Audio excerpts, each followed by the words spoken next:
Hello everyone, হৃদয়ের হলুদ সন্ধ্যার পার্ট 2 ব্লগে সবাইকে ওয়েলকাম জানাচ্ছি। তো আজকে পার্ট 2তে আপনাদের জন্য একটা সারপ্রাইজ থাকছে। সেটা হচ্ছে আজকে আমি আপনাদেরকে আমাদের নতুন বোর ফেসটা দেখিয়ে দিব এবং তার সাথে আমাদের নতুন বোর নামটাও জানিয়ে দিব। তার জন্য পুরো ব্লগটা দেখার জন্য আপনাদেরকে অনুরোধ জানাচ্ছি। সো আপনারা ভিডিওটি দেখতে থাকেন এবং আমার সাথে থাকেন।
গাইস আলহামদুলিল্লাহ আজকের মতো আমাদের হলুদ দেওয়া শেষ হয়ে গিয়েছে। তো হলুদ দেওয়া শেষ হয়ে গেলে আমরা সবাই একসাথে রাত্রের ডিনারটা করে নিই। তো ডিনার করতে করতে এর মধ্যে আমাদের নতুন বউর বাসা থেকে ফোন দিয়ে বলে যে আমাদের বউকে নাকি হলুদ দিতে হবে, তার জন্য আমাদের যেতে হবে। তারা নাকি আমাদের জন্য ওয়েট করছিল। এখানে আমরা সবাই নানুর রুমে বসে একসাথে গল্প করছিলাম। তো আমি খুব টায়ার্ড ছিলাম, তাই আমি যাইনি। ইভা বাচ্চাদের নিয়ে বৌমাকে নিয়ে বউকে হলুদ দিতে গিয়েছে। তো এই হচ্ছে আমাদের নতুন বউ, আর আমাদের নতুন বউর নাম হচ্ছে হাফসা। তো মাশাআল্লাহ হাফসাকে হলুদের দিন খুবই সুন্দর লাগছিল।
কিছু পিকচার তুলেছিল হাফসার সাথে সবাইকে নিয়ে, সেই পিকচারগুলোই আমি আপনাদের সাথে শেয়ার করেছি।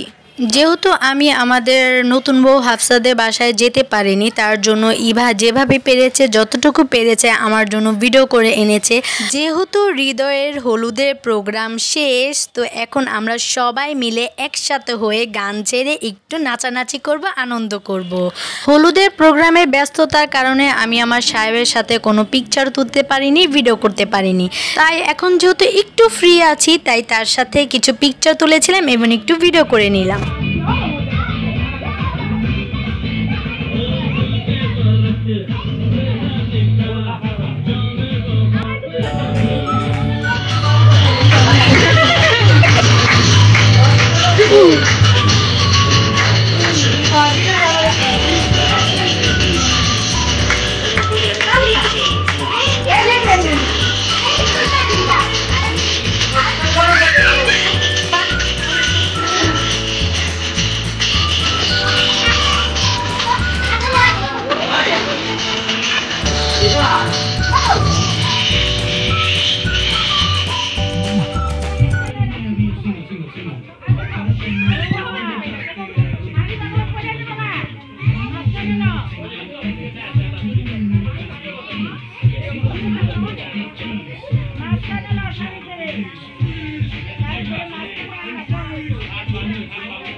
যেহেতু কালকে হৃদয়ের কাবিন আর কাবিনের দিন ছেলেদের একটু হলেও মেহেদি লাগাতে হয়, তো কালকে যেহেতু আমাদের হাতে সময় নেই তার জন্য আমরা রাত্রের বেলায় আমি আর ইভা মিলে আমাদের ছোট ভাইকে মেহেদি লাগিয়ে দেই। তো আলহামদুলিল্লাহ খুব সুন্দরভাবে আজকের হৃদয়ের হলুদের প্রোগ্রামটা শেষ হয়েছে। আমরা সবাই মিলে খুবই আনন্দ করেছিলাম আর খাবারটাও খুবই মজার ছিল। তো সব কিছু মিলিয়ে খুব ভালো ছিল। তো আজকের ব্লগটা এখানেই শেষ করে দিব, যেহেতু অনেক রাত হয়ে গিয়েছে এবং কালকে সকাল সকাল আমাদেরকে আসতে হবে হৃদয়কে তেলই দেওয়ার জন্য। তো কালকে সকালে হবে হৃদয়ের তেলই এবং রাত্রে হবে কাবিন। তো আজকের মতো হলুদ প্রোগ্রামটা এখানেই শেষ করে দিচ্ছি। আমার ব্লগ যদি আপনাদের ভালো লেগে থাকে তাহলে অবশ্যই আমার ইউটিউব চ্যানেল ফয়সাল ঋতু ব্লগ চ্যানেলটিকে সাবস্ক্রাইব করবেন এবং ভিডিও দেখার সাথে সাথে একটা লাইকও করে দিবেন। আর আমার ফেসবুক পেজ বাংলাদেশি ব্লগার ঋতু সেটাকেও ফলো করে দিবেন। সো আজকের মতো এখানেই শেষ করছি। নেক্সট ব্লগ কিন্তু হৃদয়ের তেলই থাকবে, সবাইকে দেখার জন্য অনুরোধ জানাচ্ছি। এখানে তো আবার হৃদয় কোনোভাবে মেহেদি লাগাতে চাচ্ছিল না, তো আমরা দুই বোন মিলে জোর করে হৃদয়কে মেহেদি লাগিয়ে দেই। আর এখানে ছোট বৌমা আমাদের সবার জন্য চা রান্না করেছিল, আমরা সবাই মিলে বসে চা খেয়েছিলাম, গল্প করেছিলাম, অনেকটা রাত জেগেছিলাম, সবাই মিলে অনেক এনজয় করেছি। সেই সব কিছুর পিকচার তুলেছিলাম এবং এই আনন্দ মুহূর্তটা আপনাদের সাথে শেয়ার করছি। আশা করব আপনারা দেখলে আপনাদের কাছে খুব ভালো লাগবে। তো আজকের মতো এখানেই শেষ করে দিচ্ছি। সবাই ভালো থাকবেন, সুস্থ থাকবেন। আসসালামু আলাইকুম, আল্লাহ হাফেজ।